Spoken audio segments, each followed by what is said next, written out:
So, this movie is called The Al Yankovic Story, which is fine, but I'd rather call it just Weird Al the Movie, it says, as it rolls off the tongue more in my opinion. But speaking of my opinion, of course, by the time I'm writing this review, I saw Weird Al in another movie that came out on Netflix and is easily one of the worst movies I saw this year, let alone animated films. But I'll get to the soccer football movie review in a couple days, probably, just as soon as I die. And then, come back to life to do the review, because I'm not going to stay dead. Unlike Weird Al. Oh shit, I might be spoiling the movie. Anyways, I feel like I'm coming out this movie a little late, with my opinion, since many got to see this movie at TIFF, and it came out a week or two ago, and it got great critical and audience reception, and probably made me glad I have a Roku in my house, since Roku did finance the movie instead of just purchasing exclusivity rights, which is what I thought first happened. But by this point, do I have anything new or interesting to say? Well, let's find out, because I don't know. Now, the movie is the biopic of Al Yankovic's life, from humble beginnings to become a huge musician and parody artist, where even if you don't like his work, there's something to respect that he does it, and because he does it well. And in terms of this movie, it's the best effing thing ever. When I first saw the teaser, I thought it was going to be an actual biopic with comedic moments in it, but the official trailer made it clear, like the music he makes himself, it's a silly parody, which I was a little disappointed, since I thought this was unnecessary when we already had Walking Hard to Dewey Cox Story, an underrated gem starring John C. Reily as a fictional musician in a movie with Zucker Abram Zucker style jokes, but paced like it were a real musician biopic of its time, to some movies that come out now. Of course, watching that movie honestly doesn't really affect my taste in this movie, since this movie is still hilarious regardless. This, though, makes it hard for me to talk about the movie, since it is a comedy, nothing more, nothing less. Daniel Radcliffe, who was in Swiss Army Man, and I think some popular 2000s franchise character, what was it? Right, Frodo Baggins. He does a good job here with great timing and delivery, making him still a reminder that he's underappreciated as an actor, despite how famous he might be for Harry Potter. I mean Frodo. And the movie is even directed by someone who made a Funny or Die sketch that the trailer was a parody of musician biopics, Eric Apple, and he would go on to make the fake trailer a real movie, which is this movie, about the exaggerated life of Weird Al.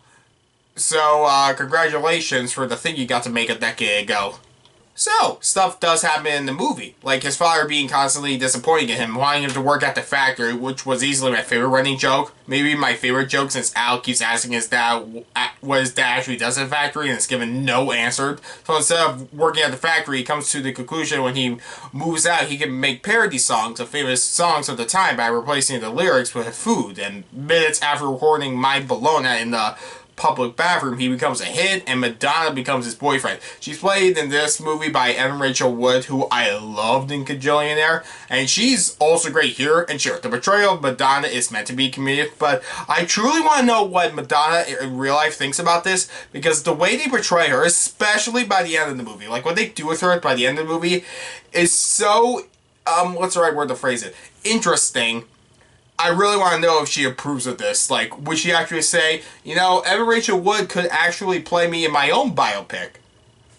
But, speaking of actors, I'll get to that in a second. But, I don't know how to talk about any other specifics without going into spoilers, since I really recommend the movie. It's so funny. My favorite scene is the party hosted by Dr. Demento, with every celebrity they knew could cameo as their celebrities of the 80s or prior, or, so forth, because, why not? And just like Dewey Cox, Jack Black has a cameo, although sadly he was Paul McCartney in the other movie, and here I did not know who this guy was and had to look him up.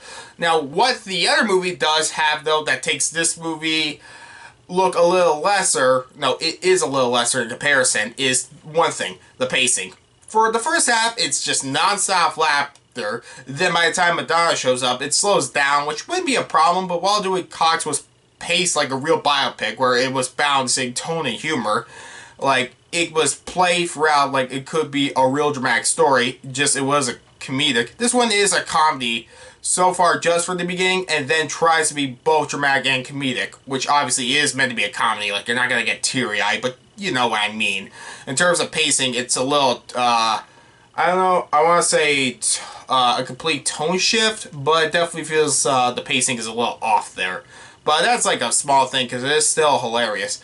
Now, I will say another problem I had was, okay, and I don't know if anyone else is going to say this, Daniel Radcliffe is dubbed by Weird Al for the songs, which I didn't know going in because I knew he can actually sing. He actually sings very well. I don't know if he's fantastic. I actually don't know if I've even ever seen him in a musical. But I really wish they could have gotten Daniel Radcliffe to actually sing the songs in the movie. He's dubbed over, so I'm sure there's a recorded track somewhere of him singing the songs, but I don't know if I'll ever hear, Harry Potter sing them. I mean, Frodo Baggins or whatever. Now, moving on from that, though, I don't think I would watch the movie again so soon, and I won't pretend every joke works, but this movie, it's funny, it's passionate, and I really respect what it does, and I don't really have that much problems with it. And I'm glad those who saw the movie loved it and are giving back the love they have for Weird Al. Probably gave in the first place because, I don't know. Many people love Weird Al.